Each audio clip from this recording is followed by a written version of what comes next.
नमस्कार. आज सगळ्यात आज्ञाचा दिवस आहे. म्हणजे माझे पहिल्यापासूनचे गुरु डॉक्टर व्ही सुब्बाराव आणि त्यांच्या मिसेस या इथं आलेले आहेत. ज्ञानदीप मला पहिल्यांदाच त्यांची भेट दिलेली आहे. म्हणजे पूर्वी येत होते पण ते खाली येत होते आमच्याकडे. पण आता हे वरचा हॉल जो बघायचा होता तोही बघायला आला आहे. तर आपलं स्वागत. आणि मुख्य म्हणजे कसं आहे की सगळ्या माझ्या आयुष्यामध्ये पहिल्यापासून जेव्हा कॉलेजमध्ये लागल्यापासून सुब्बारावांचा माझा परिचय झाला. मी जेव्हा कॉलेजमध्ये लागलो तेव्हा पहिल्यांदा सर्वे शिकत होतो. पण त्याच वेळेला डॉक्टर सुब्बाराव आले आणि ते ओक्लाहोमा स्टेटमधनं डॉक्टरेट घेऊन आलेले होते. तेव्हा मला असं वाटलं की आपण त्या फील्डमध्ये जाऊ आणि मी त्यांच्याबरोबर काम करायला सुरुवात केली. वाचन कॉलेजमध्ये त्यावेळेला आमचे एक आर टी रानडे म्हणून ते पब्लिक हेल्थ शिकवायचे. परंतु तसं एन्व्हायरमेंटचं काही काम नव्हतं. परंतु डॉक्टर सुब्बारावांनी एकदम एका गतीने ही पब्लिक हेल्थ लॅबोरेटरी पूर्णपणे डेव्हलप केली आणि त्यांच्याबरोबर मला काम करायला मिळालं. पूर्वी BECचा एक क्लास होता, त्याच्यामध्येच पार्टिशन टाकून आम्ही लॅबोरेटरी सुरू केली. अगदी छोट्या छोट्या गोष्टीपासून सुरुवात केली. आणि डॉक्टर सुब्बारावांचा स्वभाव असा आहे की सगळ्यांना मिळून घ्यायचं, त्यांना लोकांशी बोलायचं. त्यांना पहिल्यांदा मराठी एवढं येत नव्हतं, पण त्यांनी ते इतक्या जलदपणे शिकले आणि सगळ्यांची चांगल्या पद्धतीने वागून त्यांनी इथल्या साखर कारखाने आणि सगळ्या लोकांच्या मुख्य अध्यक्ष या लोकांशी चांगला संपर्क स्थापन केला. म्हणजे वसंतरावदादा पाटील किंवा शिरगावकर असे मोठी कंपनी, मोठ्या कारखान्यातले अध्यक्ष हे वगैरे त्यांच्याशी अतिशय जवळीकीने वागत आणि त्यांच्या शब्दावर विश्वास ठेवत. वसंतराव दादांनी आम्हाला पहिल्यांदा मदत केली. तिथं आम्ही बायोगॅस प्लॅन्ट बांधला आणि त्यानंतर साखर कारखान्याच्या प्रदूषणाचा हा जो प्रश्न मोठा होता त्याच्यावरती सुब्बारावांनी लक्ष केंद्रित केलं आणि तिकडल्या अनुभवावरून त्यांनी असं ठरवलं की आपल्या भारतामध्ये फक्त अनॅरोबिक डायजेशनमधनं जर आपण करू शकलो तर कमी खर्चामध्ये नैसर्गिकरित्या हे सगळं पोल्युशन आपल्याला काढता येईल. आणि तेव्हा अनॅरोबिक लघु या नवीन प्रकाराची त्यांनी पहिल्यांदा इथं स्थापना केली. अनेक कारखान्यामध्ये लघुंच करून त्यातला BOD दूषित पदार्थ आहे ते 99% कमी करण्याचं मोठं यश ते निघलं होतं. समज भारतात त्यावेळेला आमचं नाव झालेलं होतं आणि त्यांच्याबरोबर मी आणि आमचे प्रोफेसर गाडगे आमच्या तिघांचा ग्रुप आम्हाला कन्सल्टेशनला इतकी संधी होती. समज भारतभर कुठलाही कारखाना असा असेल ते पहिल्यांदा डॉक्टर सुब्बारावांच्याकडे त्यांचं विचारण्याची आणि त्यातून आम्ही हे वाढवत गेलो. अनेक आत्ताच्या ज्या मोठ्या कंपन्या आहेत ह्या कंपन्या त्यावेळेला आमच्याकडे यायच्या आणि आमचा प्रॉडक्ट तुम्ही घ्या, आम्हाला हे करा सांगायचं आणि त्या कारखान्यांना पटवून देण्याचं काम आम्ही करायचो. आणि त्या ह्याच्यातून पुढं जात अनेक विद्यार्थी सरांच्या हाताखाली झाले आणि त्यांनी त्या सगळ्या विद्यार्थ्यांना कारखान्यामध्ये जाऊन कसं संशोधन करायचं, प्रत्यक्ष फील्डवर कसं करायचं याचं काम दिलं. त्यावेळेला विद्यार्थ्यांना वाटायचं की कशाला आम्हाला एवढं काम लागतं. पण आता त्या मुलांना असं कळते की असं शिक्षण पुन्हा कुठं मिळणार नाही. अजूनही प्रत्येकजण सरांची आठवण काढतं आणि त्यांनी दिलेलं शिक्षण तेच त्यांना महत्त्वाचं वाटतं. आणि या सगळ्या याच्यामध्ये शिक्षणामध्ये त्यांनी कायम हा एक विचार ठेवलेला होता की कमीत कमी खर्चामध्ये आणि जास्तीत जास्त परिणामकारकरित्या आपण कसं करू शकतो. त्यानंतर अनॅरोबिक लघूंचं ज्या वेळेला हे झालं की पोल्युशन होते वगैरे काही लोकांनी तक्रार केला तर त्याच्यावरती कव्हर कसं करता येईल, खालनं प्लास्टिकचं लाईनिंग कसं करता येईल हेही प्रयोग आम्ही केले. त्यानंतर पुढे त्याचं खतामध्ये रूपांतर कसं करावं की प्रेसवर असतो शुगर फॅक्टरीचा तो प्रेसवर काढून कसं करायचं याचा पण त्यांनी नवीन संशोधन केलं आणि त्याच्यातून अनेक चांगले प्रकल्प सुरू झाले. त्यामुळे स्टेट गव्हर्नमेंट आणि सेंट्रल गव्हर्नमेंट या दोन्ही ठिकाणी आमचं एक नाव झालं आणि ती लोक आम्हाला म्हणायला लागली की याच्यामध्ये नवीन गोष्टी करा, नवीन गोष्टी आम्हाला सांगा. म्हणजे पूर्वी आम्ही मॅन्युअल जे करत होतो ते मेकॅनिकल करायला लागलो. एरेशन सिस्टीम सुरू केली. हळूहळू जी लेटेस्ट टेक्नॉलॉजी ती आम्ही करायला लागलो. अर्थात त्या वेळेला इतकी टेक्नॉलॉजी पुढे प्रगत झालेली नव्हती पण तरीसुद्धा लोक आमचा सल्ला मानत आणि बऱ्याच वेळेला असं व्हायचं की आम्ही अनेक टेक्निकल याच्या टेक्निशियन्ससाठी आम्ही सेमिनार घेतली पण त्याच्या सेमिनारचा उपयोग काही होईना कारण कारखानदारांना काही माहीत नव्हतं की पोल्युशन म्हणजे काय होते. त्यासाठी आम्ही सगळ्या कारखानदारांना मिळून परदेशात बँकॉकला ट्रिप काढली आणि तिथे त्यांना दाखवून दिली की कसं प्रदूषण घालवत आहे. तर ह्या पद्धतीनं त्यांनी एक समाज जागृतीचं आणि उद्योगांना या प्रदूषणापासून वाचवण्यासाठी काय प्रयत्न करावे याची कल्पना आणि कॉलेज आणि इंडस्ट्री याचं एक चांगलं रिलेशन केलं. तर 30 वर्षामध्ये आम्ही कॉलेजला इतके पैसे मिळवून दिले की एन्व्हायरमेंटल इंजिनिअरिंग हेच मुख्य कन्सल्टन्सी सेंटर झालं होतं. नंतर त्याच वेळा स्ट्रक्चरल सुरू झालं आणि मेकॅनिकलही भागवत खेळकरांनी सुरू केलं. त्यामुळे हे तिन्ही सेंटर्स ही वर्चर कॉलेजची खरी शान होती. 30 वर्षामध्ये आम्ही खूप डेव्हलपमेंट केली. त्यानंतर 98मध्ये मला वाटते सर प्रिन्सिपल झाले. प्रिन्सिपल झाल्यानंतर 2 वर्षांनी त्यांनी रिटायरमेंट घेतली आणि स्वतंत्र आपल्या EPR environmental protection research foundation आणि international school of management research असे 2 संस्था त्यांनी सुरू केली. आणि त्यातूनही हे काम जे आता कॉलेजमध्ये होतं तेच पुन्हा नव्या दमानं सुरू केलं. पुण्यामध्ये पण वॉटर रिसर्च लॅबोरेटरी काढली आणि अजूनही ते आत्ता ह्या वयाला सुद्धा तेवढ्याच उत्साहाने काम करत आहेत आणि त्यांची सगळी सून सुद्धा त्याला मदत करते आणि भाभी तर पहिल्यापासून त्यांच्या बरोबर मदत करतात आहे. आम्ही 60 दिवसमध्ये राहत होतो त्यापासून आमच्या घरातल्या सगळ्यांचे आणि यांचे संबंध आहे.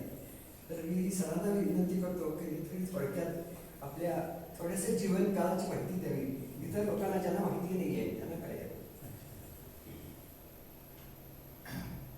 खरं म्हणजे मी वालचंद कॉलेज ऑफ इंजिनिअरिंगमध्ये 1967 साली मी असिस्टंट प्रोफेसर म्हणून आलो होतो. त्यावेळेला आमच्याकडे वालचंद कॉलेजमध्ये एन्व्हायरमेंट म्हणजे काही कोणाला माहीत नव्हता. काय मुख्य म्हणजे मला इकडे बोलवले एन्व्हायरमेंटल इंजिनिअरिंगची डेव्हलपमेंट करायच्या दृष्टीने मला त्यावेळेला इथे नेमणूक केलं होतं. त्यावेळेला एकूण एकच विद्यार्थी होता माझी डॉक्टर घरडे. ते माझी पहिले MBAचे विद्यार्थी आहेत. आपला वालचंद कॉलेजमध्ये एन्व्हायरमेंटल इंजिनिअरिंगमध्ये पहिले विद्यार्थी MBA केलेले ते डॉक्टर घरडे. त्याच्यानंतर आम्ही दोघे मिळून लॅबोरेटरीमध्ये काही नसायचे. इथे आसपासचे विलिंग्टन कॉलेजला जायचे, दुसऱ्या कुठेतरी कॉलेजला जायचे. त्यांच्याकडे ते pH मीटर, कंडक्टिव्हिटी मीटर अशा बऱ्याच गोष्टी ते असायचे, पण त्याची व्यवस्थित ते वापरायला होत नव्हतं. म्हणून आम्ही जाऊन त्यांच्याकडून त्यांची मदत घेऊन त्याच्या इक्विपमेंटची उपयोग त्याला कसा करायचे त्याला आम्ही दाखवून दिलं होतं. त्याच्यानंतर वालचंद कॉलेजमध्ये सुद्धा त्यावेळेला ते एन्व्हायरमेंटल इंजिनिअरिंग लॅबोरेटरी डेव्हलपमेंट करायला त्यांच्याकडे स्वतंत्र फंड्स वगैरे काही नसायचे. म्हणूनच आम्ही एक उद्योग सुरू केले कन्सल्टन्सी म्हणून. पहिल्यांदा आमच्या कन्सल्टन्सी म्हणजे शेतकरी सहकारी कारखाना सांगली. ते शेतकरी सहकारी कारखान्यामध्ये त्यावेळेला वसंतदादा पाटील ते चेअरमॅन होतं. त्यांना सुद्धा हे डिस्टिलरी एफ्लुएंट म्हणून त्याची फार धोक्यादायक होतं. त्याची काही सोल्युशन काय त्यांना सापडायला झालं. मग त्याने म्हटलं होतं त्यानं हे वालचंद कॉलेजमध्ये काहीतरी लोक काम करतात, त्यांना काहीतरी त्यांच्याकडे त्यांना एकदा बोलून घेऊया आणि आपण त्याच्याकडून काय आपल्याला निष्पन्न होऊ शकतात का, आपला कारखाना नाही देशाला सुद्धा उपयोग होईल असा दृष्टीने ते आम्हाला एकदा बोलवलं होतं. ते त्याच्या संदर्भाने आम्ही एक छोटीशी प्रयोग केला. ते प्रयोग सुद्धा कसा झाले, इथे नेरी म्हणून national environmental engineering research institute Nagpur central scientific research इन्स्टिट्यूटची council of scientific and industrial रिसर्चची लॅबोरेटरी आहे, मोठे लॅबोरेटरी आहे. त्याची डायरेक्टर इथे ते पारसी त्यांच्या मूळ ते पारसी आहे, त्यांच्या पारसीचे विद्यार्थी होता. म्हणूनच इकडे ते एक लेक्चर म्हणून आम्ही त्यांना बोलवलं होतं. बोलवल्यानंतर तेव्हा आमच्या काहीतरी एक प्रयोग चालू होता. ते एनारोबिक लेवलवर मी ते छोटीशी प्लास्टिक प्लेटमध्ये हे एक्सपेरिमेंट करत होता.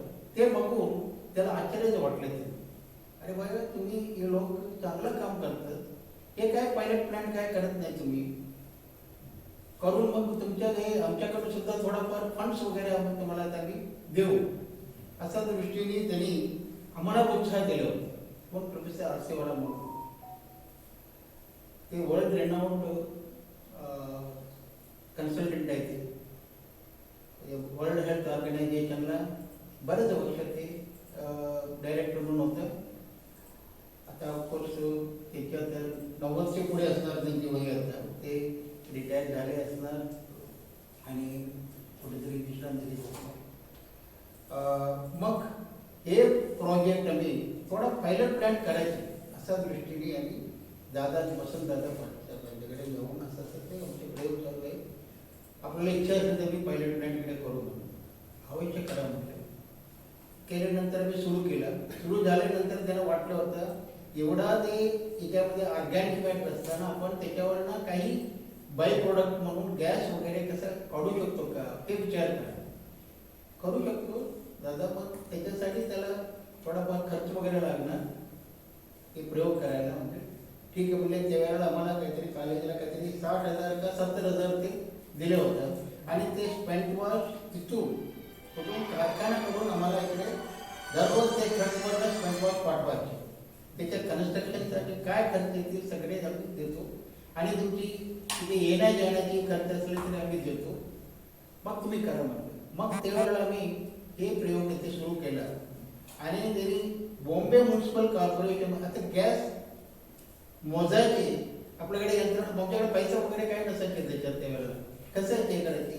त्यावेळेला बॉम्बे म्युनिसिपल कॉर्पोरेशन मध्ये ते वसंतदादा पाटील एक चिठ्ठी देऊन त्यांच्याकडे गॅस मीटर होतात.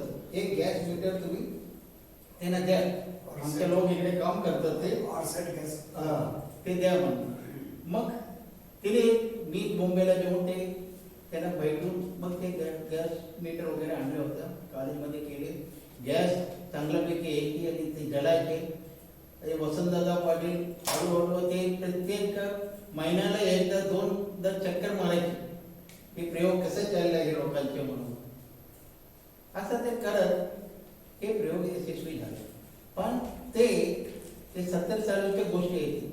ते वेळेला ह्याची कॉस्ट कॅपिटल कॉस्ट प्रचंड होतं. म्हणूनच ते प्रॅक्टिकली ते इम्प्लिमेंट करायला काय कोणीला जमले नव्हतं. म्हणून सगळ्यांनी ते एनारोबिक लेवल म्हणजे बसते खड्डा करायचे. खड्ड्यावरनं ते थोडं सीड मटेरियल म्हणून टाकायचे आणि त्याच्यावरनं त्याची बीओडी वगैरे रिडक्शन झाल्यानंतर ते डायल्यूट करून शेतीला वापरायचे. ते सगळ्या पद्धती ते आवडलं होतं. हे मला वाटतं ते 73 का 74 साली आम्ही एक ऑल इंडिया डिस्टिलरी असोसिएशनची एक सेमिनार सुद्धा सादर केली. जवळजवळ एक 100 लोक ऑल इंडियामधून सगळे लोक इकडे आपल्या सांगली वर्चन कॉलेजमध्ये आलेलं होतं. हे 3 दिवसाचे प्रयोग होता. हे सेमिनार कसं केलं होतं आम्ही ते पर्यंत आम्हाला 3 ठिकाणी हे प्रयोग इकडे आपल्या सांगलीच्या भागात ते इम्प्लिमेंट केले. कुठली एक वसंतदादा, दुसरा एक कृष्णा सहकारी साखर कारखाना म्हणून तिकडे आणि उगार शुगर वर्सिंग 3 ठिकाणी त्यांना वाटलं होतं. त्यांनी एकच म्हणलं होतं तुमच्या कन्सल्टेशन फीस किती आहे हे प्रयोग करायला. म्हटलं होतं आमच्या कन्सल्टेशन फी फक्त त्यावेळेला 10,000 ते सुद्धा कॉलेजला आपण डिपॉझिट करायचे. ठीक आहे. मग ते काही टेक्निकल लोकांना असं वाटलं होतं हे यशस्वी झाले नाही. आम्ही एवढा खर्च करतो हे लेबल वगैरे बांधायला मग तुम्ही काय गॅरंटी देणार यशस्वी झाले नसलं तर. मग मी म्हटलं होतं ते सर आपल्याला विश्वास वाटत असला माझे हे प्रयोग मधून तुम्ही हे प्रोजेक्ट इम्प्लिमेंट करा. नाही तरी काय करत नाही. मग ठीक म्हणलं हे तेजाने ते पुढगारी येऊन ते सगळ्यांनी फुल स्केल प्लॅनमध्ये ते इम्प्लिमेंट केलं. मग ते सगळे आमचे काय रिझल्ट्स आहे जर एक 5 ते 10% मध्ये ते व्हेरिएशनमध्ये हे यशस्वी झाले. यशस्वी झाल्यानंतर सगळ्यांना ते बरं वाटलं. ते चीपेस्ट टेक्नॉलॉजी आहे आणि आपल्याला काहीतरी बीओडी रिडक्शन साधारण 80% पर्यंत येतं. आता काही नसतं ना ते वेळेला नसतं हे एफ्लुएंट डायरेक्ट नदीला सोडायचे लोकांनी. त्याच्यापेक्षा आपण ते 80% तरी आपल्याला त्याच्यावरनं फायदा होतात आणि मग नंतर पाणी टाकून ते शेतीला आपण वापरू.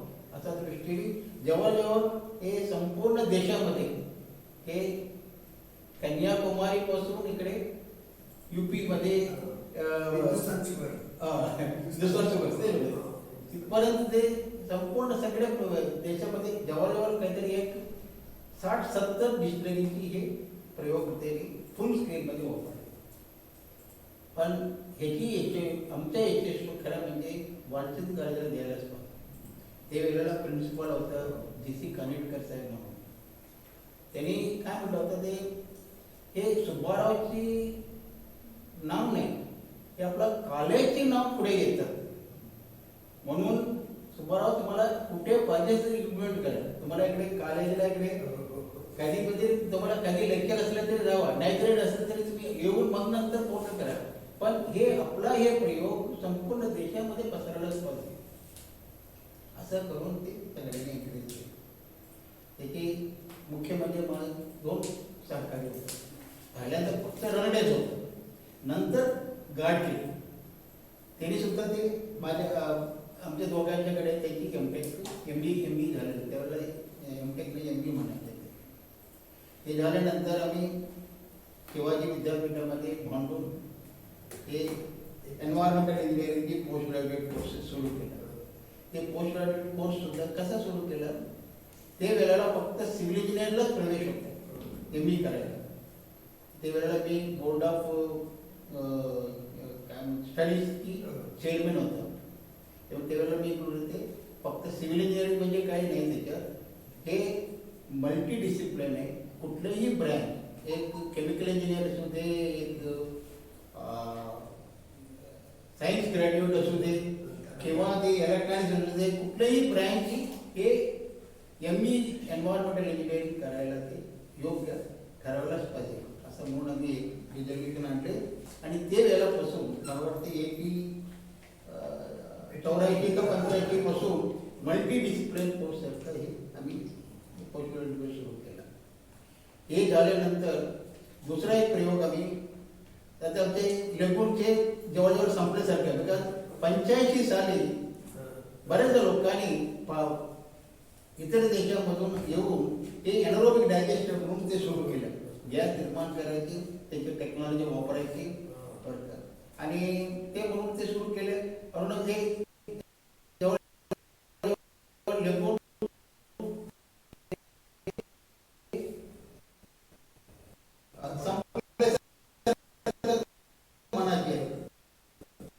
त्याच्यावर फारसा कोणी विचार केलेला नाही.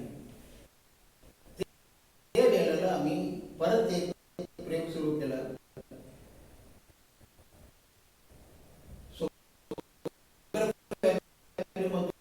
प्रेस मधून एक बाय प्रोडक्ट बाहेर पडतात, ते नुसतं ते खत म्हणून वापरतात किंवा सॉइल कंडिशनर म्हणून.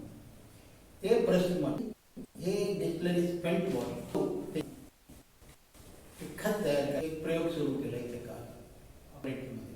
ते झाल्यानंतर ते पेंट वॉश वापरू शकतो असं लोकांना वाटतं. ते पहिल्यांदा मालेगाव सहकारी साखर कारखाने म्हणजे ते वेळेला ते मालेगाव साखर म्हणजे आपलं शरद पवार साहेबांचा कारखाना. त्यांना ते हे प्रयोग त्याला कोणीतरी सांगितलं होतं असं असं वालचंद गार्जमध्ये हे चालू आहे प्रयोग. मग त्याच्यासाठी एकदाच आपण बोलून त्यांच्याबरोबर ते पुण्याला मला बोलवलं होते त्यांची आपलं गव्हर्नमेंट गेस्ट काही सुभाराव ते असं असं तुमच्या ऐकलं होतं ते सर आमची अगदी लॅबोरेटरीमध्ये प्रयोग आहे सर. काय पण यशस्वी होतं आता मी खात्री देऊ शकत नाही. असं मला एकदा प्रश्न पडलं होतं ते लेखून कसं यशस्वी होते काय गॅरंटी देतात असं त्यांचे चेअरमॅन दुसरं कोणतरी होतं त्यांचे कारखान्याचे चेअरमॅन काय तुम्ही काय गॅरंटी देणार, हे सुद्धा मोठे यंत्रणा वगैरे ते बसवावं लागणार. मी माझ्याकडे एक न्याय पैसा नाही तुम्हाला गॅरंटी द्यायला. मी काय याच्यासाठी काही आम्ही करत नाही, फक्त ते ज्ञानाने खर्च ते आम्हाला दाखवायचे. म्हणूनच कुठलंही एक महत्वाची गोष्ट आहे, कुठलंही आपण काम सुरू केलं त्याच्या यशस्वी कसा मिळेल कुठल्याही अपेक्षा न करता. पैशासाठी आम्ही कधीही कुठलंही काम केलेलं नाही. नाहीतरी हे काम पुढे येऊ शकत नव्हतं. मी त्यांच्याकडे मला 1 लाख रुपये द्या म्हटल्यानंतर हे ग्राहकांच्याकडे काहीतरी त्यांची आशा आहे, त्याच्या पाठीमागे काहीतरी त्यांची हेतू आहे पैसा मिळवायची. मग मी काय म्हटलं तर मला तुम्ही पैसा दिला नाही दिला एक गोष्ट निर्णय आहे. तुम्हाला माझ्यावर विश्वास असेल तर एक प्रयोग यशस्वी होईल म्हणून आपण बघा, नाहीतरी नाही. मला काही ते प्रयोग यशस्वी करायचं माझी इच्छा आहे. मी 100% माझे प्रयत्न करतो इकडे. मग लोकांना काय फारसं काय पटलं नाही, पण शरद पवारला पटलं होतं. अरे हे ग्रहस्थ हे पैशासाठी काम करत नाही, त्यांचे ज्ञान कसं पुढे आणायचे याच्यात त्यांचे प्रयत्न दिसतात. म्हणून त्यांना नक्की त्यांना हे अवकाश आपण देऊया, स्कोप आपण देऊया असा दृष्टीने मला हे प्रयोग इकडे करा म्हणून फुल स्केल ट्रीटमेंट प्लॅन करा म्हणून मला ते पहिला प्लॅन इकडे मालेगाव सरकारी सरकार, नंतर इकडे पी.डी. पाटील आपला यशवंत सहकारी कराड त्यांनी डिस्टिलरी युनिट 4 वर्षे डिसिजन घेतले नाही. म्हणजे त्याच्याकडे टेक्नॉलॉजी लेबल बरोबर नाही. त्याला बायोगॅस झालं ठीक आहे, बायोगॅस झाल्यानंतर पुढच्या काय करणार आपण असं त्यांचे म्हण. मला बायोगॅस नको, लेगून नको, मला कुठले तरी फुल प्रूफ सिस्टम पाहिजे असा त्याची डोक्यात होतं. ते पी.डी. पाटील ते 33 वर्ष ते कराड म्युनिसिपल काउन्सिलचे प्रेसिडेंट होता. इतका ते खरं म्हणजे स्टडी हे वकील आहे. ते ग्रहस्थाना हे कळलं ते हे प्रयोग इकडे चालू आहे. मग त्यांनी इकडे आले होता, इकडे कॉलेजमध्ये आला होता, बघितले ते काहीतरी किडे वगैरे तयार होतात त्याच्यामध्ये. त्याच्यावरनं नक्की हे किडे ते ऑर्गॅनिक मॅटर नाश करणार आहे. म्हणून जे प्रयोग 100% यशस्वी होईल. सुभारावजी आपण सुरू करा माझ्या कारखान्यामध्ये, मी डिस्टिलरी सुरू करणार.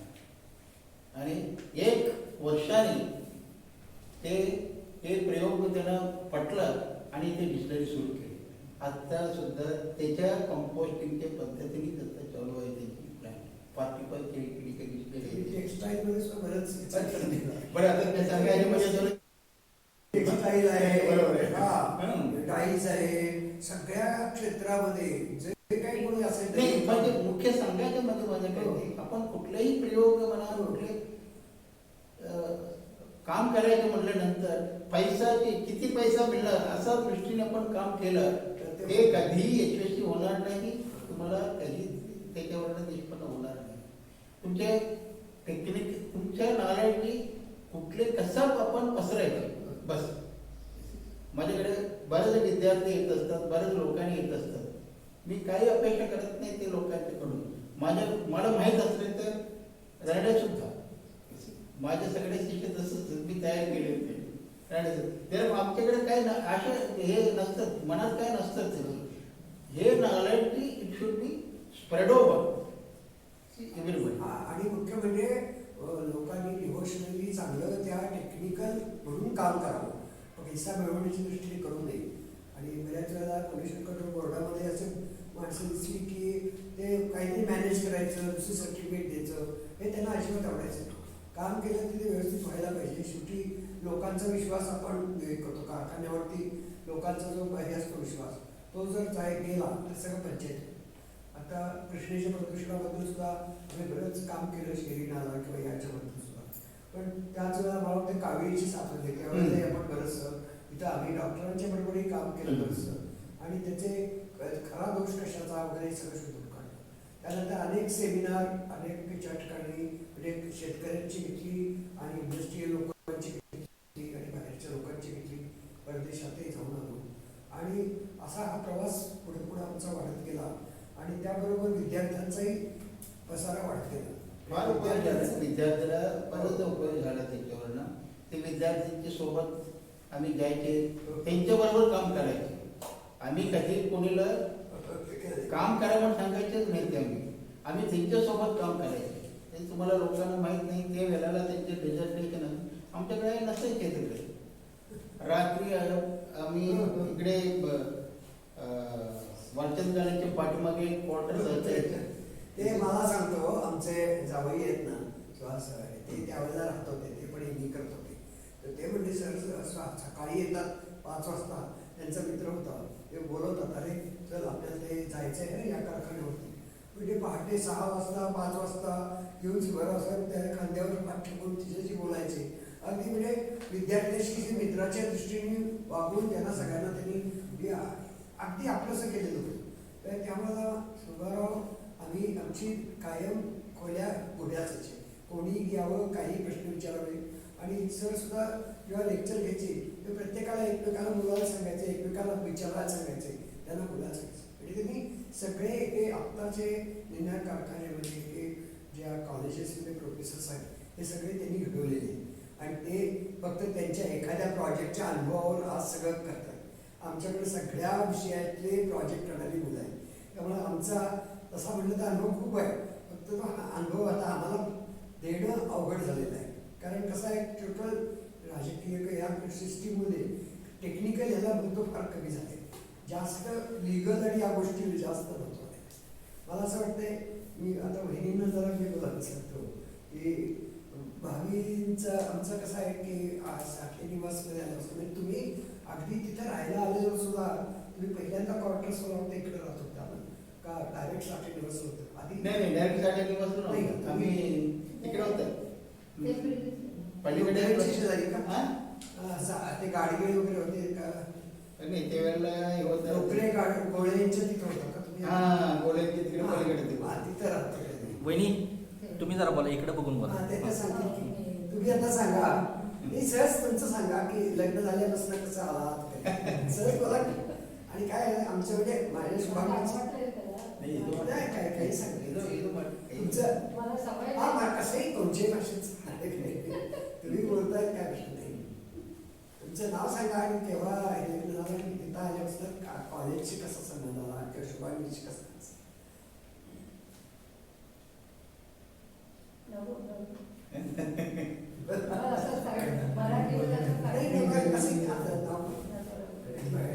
बाबींचा म्हणजे स्वभाव अतिशय शांत आणि किरकोळ, सगळ्यांना समजून भेटायचा. आणि सर सारखे इकडे तिकडे हिंडणारे असले तरी घर सांभाळायचं काम त्यांनी केलं. आम्ही साठे निवासमध्ये बरोबर समोरच राहत होतो आणि त्यांची 3 मुलं म्हणजे श्रीकांत, आणखी शरद, हे लहानापासून आमच्या मुलांच्या बरोबरच वाढले. माझी मुलगी सुमेधा ते वेळी पण दोघे ते कॉलेजमध्ये आल्यापासून आम्ही खूप मैत्रिणी असं म्हणजे सगळी ते गावाला गेले वगैरे आला ना, मग ते कधी आलेली, कधी येणार असं वगैरे त्यांनी विचारायचं वगैरे असं. छान हे होतं आमची संतपूर एचयूच्या तुमच्या हळदी कुंकू वगैरे व्हायचं काय, म्हणजे या आठवणी ज्या आहेत ना त्या खऱ्या महत्वाच्या आहेत. ते बोलण्याची सवय नाही ना बरोबर आहे. तर कसं आहे, त्यांनी घरात राहून सगळा संसार पुढे वाढवला आणि मुख्य म्हणजे त्यांची जी कायम साथ होती त्यांना सरांना, त्याच्यामुळेच हे आत्तापर्यंत आपण यश हे मिळवू शकलेले आहे. त्यामुळं त्या जरी बोलल्या नाही, त्यांचा स्वभाव असा आहे की आपण स्वतः पुढे यायचं नाही, बोलायचं नाही, पण पूर्णपणे मदत त्यांची पाठीमागं, त्यांच्या सरांच्या पाठीमागं होती. सरांच्या आजारीपणामध्ये त्यांनी खूप त्यांना मदत केली आणि त्यामुळं आजही सर तेवढ्याच ताकदीनं उभे राहिले, पुढे जाऊ शकतात. कारण घराची काळजी पूर्णपणे भाभी बघतात. आता सूनबाई वरती लॅबोरेटरीमध्ये बसल्या आणि घरातलं काम बघायचं तरी आज बघतात ते. म्हणजे ही लोक मोठ्या मोठ्या लोकांच्या वेळा बोलत असले तरी घरात चहा करायचा आहे, पोहे करायचे, काय आणायचं असलं ते भाभींच्याकडे जातं, त्या स्वयंपाकघरात काय म्हणतात. म्हणजे स्वयंपाकघरात राहून सुद्धा त्यांनी हा सगळा संसार पुढे वाढवलेला आहे. म्हणजे चहा व्हायचा आमच्याकडे सारखा चहा चहा चहा. शिपाई आला ना तिथे मी कोणाची तरी बोलत बसले की वहिनी असं म्हणायचं, म्हणजे 4 चहा खराब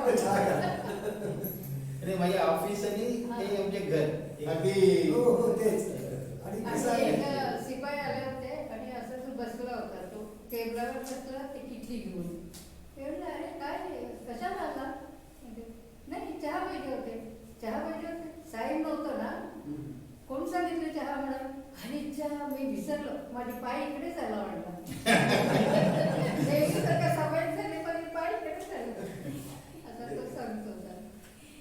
ते खरंच म्हणजे श्री श्रीकांत आणि हे सगळे ते इकडे कॅन्टीन होतं, पण कोणीतरी माझ्याकडे पाहुणे आले ना, मग घराकडनंच द्यायचे, त्याला सारखा त्रास द्यायचे.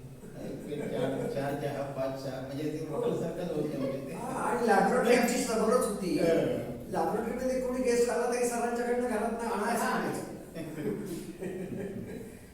टोटल साठे दिवस सगळे ते बघून सारखा चहा करायचं म्हातारे सगळे बघून आमचे घर बांधलं होतं ना, तेव्हा वास्तू सगळं त्यांनी किटलीच दिली. आपल्याला आता वेब डिझाईन मध्ये म्हणतो का नाही, फ्रंट एंड आणि बॅक एंड. फ्रंट एंडला सगळ्या लोकांना दिसून असतं, बॅक एंडला खरंच तयारी होत असतं. तसं हे बॅक एंडला मुख्य घर सांभाळणं आणि सगळा सपोर्ट देणं हा त्यांनी केलं. मुलांना चांगलं वाटलं. मुख्य म्हणजे any person, the success is mainly with the lady only. If they cooperate only, then they can. This is the. I mean, not only in my case, in सगळ्यांच्या केसमध्ये तेच असतं. त्यांचा मुलगा थोरला मुलगा आहे एसटी, त्यांनी केमिकल इंजिनिअरिंग मध्ये हे केलंय, आधी IIT मध्ये केले, नंतर तो PhD केले ह्याच्यामध्ये एन्व्हायरमेंटल मध्ये अमेरिकेमध्ये. पण नंतर आता सध्या ते परत IT मध्ये शिरलेले आहेत आणि एका मोठ्या कंपनीचे CEO आहेत आता ह्याच्यामध्ये, सिॲटलला ते राहतात. दुसरा मुलगा आहे तो श्रीकांत, ते डॉक्टर आहेत आणि ते लंडनमध्ये कुठे असतात ते गावातून असतात. त्यांचे मिसेस पण डॉक्टर आहेत आणि ह्याच्या शरद हे तर एकदा ते पायलट होते, अमेरिकेत पायलटचा कोर्स केला. ते मुख्य म्हणजे सोडलं त्यांची नोकरी, मला इकडे बघायचं.